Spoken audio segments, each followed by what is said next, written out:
while we stay on some of those issues that have led to the shutdown of 767 manufacturing companies in Nigeria in 2023 and its power. And these days, it seems it's even getting worse. It's been in the news. I'm sure you've been following it. Even if you weren't following it, you'll be feeling it. But we have someone who has proposed a new strategy to handle it. I guess there's no harm in talking about it, and let's see if it actually holds the solution to it. So joining us for this conversation is Dr. Ayodele Oni. He's a partner at Bloomfield Law Practice, and he just shared new ideas which could work for us. Dr. Oni, good afternoon, and thank you for this time and for accepting to share your idea with us. Thank you very much for having me. So before we go to that solution that you are proposing, we've seen, I think one of the most recent news we've seen when it comes to power generation, apart from the issue of subsidies, that generation has been faced with the challenge of gas supply. When you talk to discos, this is the major challenge that they pose. That's why we do not have 24-hour electricity in the country. What have you found in writing of your books, in your research and your interaction in the power sector about this issue of gas supply for electricity? Okay, first, a few things. One, it's historical. Historically, the gas companies have been owed huge sums. The government has paid some of that. Over time, government has been paying some of that. But as government pays, you then have some of it outstanding. So government pays after a few years.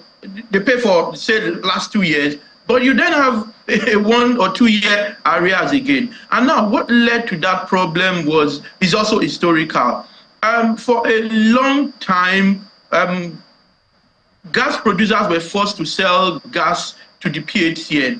In some cases, they were forced to sell at less than the cost of production. In other cases, they will sell and they will not get paid. So there was that huge debt owed prior to privatization, unbundling, and the unbundling and the subsequent privatization. So that has just lingered for a while. And you could also add the fact that you remember that gas is a pass-through in power. So power tariffs must factor gas prices. So if the tariff doesn't factor the gas price and the tariff is low, then it means the generation companies won't even be able to pay the gas producers. So all of these have compounded the problem over time. I know government is doing a lot to ensure that this goes away, but if it's taking so long, it wouldn't go away in one day. So I think that's what the challenge is with gas. And also some would say dollarized pricing. So does this bring the conversation of subsidy? Because when you talk to discos also, they want a cost-reflective tariff. But, I mean, then the consumers want a service-reflective tariff. So we don't know where to start so that we can meet up, because they need the tariff, to get you the service. And then the consumers are saying, well, you have not been giving us the service. Why should we increase our tariff? And then we also have the talks about subsidy, which the IMF has even weighed into recently. Okay, so it's interesting. Some would say it's a chicken and egg. The discos say they need money to be able to provide quality service. And we consumers say, if we don't see quality service, why should we pay so much? But I think what the NERC has done, the regulator has done, is a service-based tariff system where it's based on the quality of service. Everyone is now in bands such that if you get a particular number of hours of electricity, you pay the highest band, and then it graduates from the lowest to the highest, or cascades down from the highest to the lowest based on the quality of service. Now, because we're talking about 10 years now, or about 10 years when the privatization ended. So many of these excuses should be over now, because a lot has been done in terms of interventions and all of those. So I think that tariffs need to be fair first, but discos then need to be efficient to be able to benefit from the highest level of tariffs. The services need to be good for you to benefit from the highest level of tariffs. I know discos are in business to make money, so tariffs need to make sense. Minimum tariffs will at least be cost reflective and allow for some margin, while the highest to be based on efficiency and quality of service. I think that can be a middle point.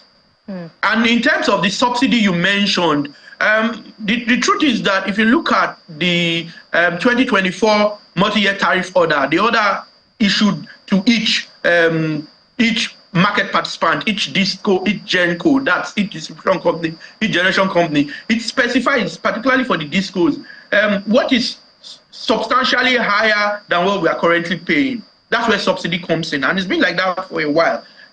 Maybe it's supposed to be like 200 naira per kilowatt hour, but government says that these guys are already suffering. There's a lot around some of the economic decisions being taken, which are not necessarily bad decisions. It's just that some of these decisions should have been taken many years ago. Then if you now take all of these difficult decisions at the same time, this is what you will see. Unless, of course, government now provides means to ameliorate that suffering. And then stuff like additional transport options and all of those. Now, the thing around subsidies is that what we are paying is not what we actually ought to pay. It's not the actual tariff. There's a margin. So government pays that margin. That's where the subsidy is. You understand? And I know the minister thinks that should stop.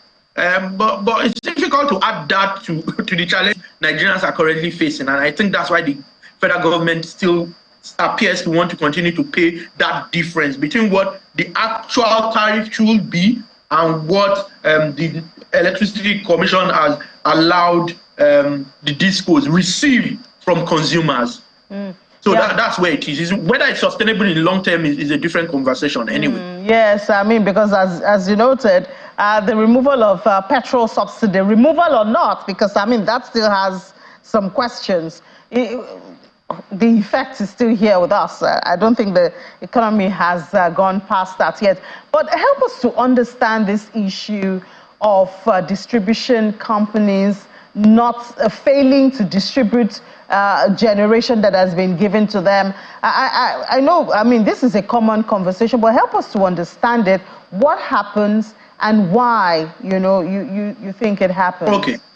Okay, so when distribution companies receive electricity, they have feeders in different areas. Electricity comes into the feeders and then they are able to distribute. But if you have an area where they have serious commercial and collection challenges, they wouldn't want to distribute, or they wouldn't want to get electricity come into the feeder in that area, because they then have to pay for it, whether or not there's a minimum amount. Now it's almost 100% for all of the distribution companies. So if you receive 200 megawatts, you have to pay for 200 megawatts. But if you're unable to collect, it goes into the feeder and you distribute it in a particular area where people do not pay. You still have to pay the value for the 200 megawatts to NBED, the GENCO. It flows from down up. You and I pay the disco then pays everyone else. I mean, there's a market arrangement for that. So they're saying, why should I receive power or receive load when the guys I'm going to distribute to are not going to pay me? I either have collection issues or have commercial or both issues in those areas. That's why I was talking about the concept I think I discussed with you earlier, to ensure that people then pay. The Oluomo strategy, you call it. Yes, the Oluomo strategy. And if you look at the NURTW, for example, they have an enforcement mechanism where everyone is whipped into shape. So I was thinking of the way we could adopt or adapt that in this sub-franchising, where discos can sub-franchise in certain areas to guys who are the main guys, or have some form of arrangement. In an Oshodi, in an Agege, there are guys who are enforcers. And if people hear this guy is going to come and enforce payment, everyone sits tight. I think in certain areas, that sort of concept, it can be fine-tuned, may work. And I think that might be the overarching idea behind sub-franchising, to ensure that you have guys who can enforce certain things, particularly around payment, issues around metering, and ensuring that people do not steal electricity, especially from a metering perspective. That's it. It's simple. That's the Oluomo concept. or strategy where you find with bus drivers, the NURTW, and they enforce and they get things done and they achieve results. So I think we can borrow that concept for some areas in Nigeria. What about Dr. Oni, if we look outside Nigeria and say, how do these Western worlds do? I mean, over there, if you don't pay, obviously, you can't have power. They don't need, enforcement and, any of this strategy. What can we tap from those people to make this chain work more effectively? Okay, I think many things also relate to the broader economy. Because you'd find out that very recently, if you read the news in the UK, people have now resorted to stealing electricity theft. There's been reports. Prior to now, we didn't hear it. People just saw it as part of life. You earn an income, you pay your bills. But energy bills, until the government also intervened, had gone out of hand. Things had skyrocketed. So one, it's orientation. People appreciating that electricity is not a social service or a social good. What you have or what you should have is access. And then you are able to manage your usage. That's why when you visit your friends in the UK, once you're leaving a room, they are screaming, please shut that light or switch off that bulb. So it's first orientation. People need to understand. Secondly, people feel that because, and that's one thing we can borrow from them, we need reorientation on certain things. Secondly, I think it's a broader economic issue. If people earn sufficiently or if people have jobs, then they have revenues to be able to earn. In those countries, you find out that people there's dignity of labor. So people will do certain jobs we won't want to do and then earn enough to be able to pay their bills. That's another thing. Another thing they've done is over time, technology has played a critical role where remotely stuff like SCADA we're now looking at, or energy management systems, you can remotely monitor energy use and use data and say normally every month this area, this street, this house, this residence will use 500 USD. Why is it 100 in the last 2 months? And then you can go and make your findings. And another thing they do over there is that laws are enforced. I always say to my friends who are non-Nigerians in particular that Nigeria has some of the best policies, some of the best laws. Everything falls when it comes to implementation. So if I know the right person, the law is not applied the way it should be applied. I just get a slap on the wrist rather than being made to go through the entire spectrum of the law or of criminal procedure. It's good that the Electricity Act does have more copious provisions and very severe provisions around electricity theft. But before now, we had laws around stealing or damaging infrastructure, public infrastructure. We had the Miscellaneous Offences Act, but did anyone get convicted? That's it. So it's making sure your laws work. Over there, laws work. So people are scared. Human beings are the same everywhere. I say it's just the society and the systems you have in place that ensure that people do not breach the law. So it's orientation, is investment in technology, is ensuring that when people breach the law, they get punished for it. Those are the things I see. I think we've got brilliant people, brilliant policies. It's just now that implementation that is missing. Yeah, well, not a new perception, Dr. Oni, but, well, it's one we'll keep talking about. Thank you so much for sharing your insights with us, Dr. Ayodele Oni, partner at Bloomfield Law Practice. Thank you very much for having me.